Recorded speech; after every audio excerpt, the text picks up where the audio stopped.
Hello বন্ধুরা, আজকে সকাল সকাল দেখো কি ভিজিয়ে রেখেছি বলো তো। এটা ছোলার ডাল। আমি ছোলার ডাল দিয়ে করছি, এর মধ্যে লঙ্কা, নুন আর হলুদ দিয়ে দিলাম। দিয়ে আজকে কিন্তু বড়া ভাজা হবে আর তার সাথে আলু দিয়ে ঝোলও হবে।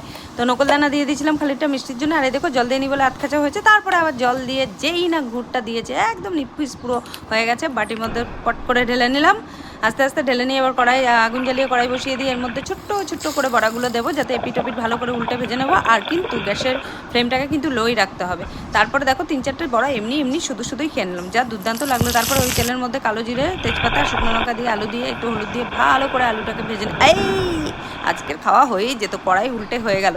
তারপরে নুন আর পেঁয়াজ আদা রসুন বেটে রাখা সেটাকে দিয়ে ভালো করে আবার আলুগুলোকে কষিয়ে নিয়ে জিরের গুঁড়ো দিয়ে দিলাম। দিয়ে এবার যখন তেল ছাড়া ভাব হয়ে গেছে, মশলা কষানো কমপ্লিট, তখন জল দিয়ে ঢেকে দিলাম। আর তার মধ্যে বড়াগুলো এর মধ্যে লাফ দিয়ে পড়লো।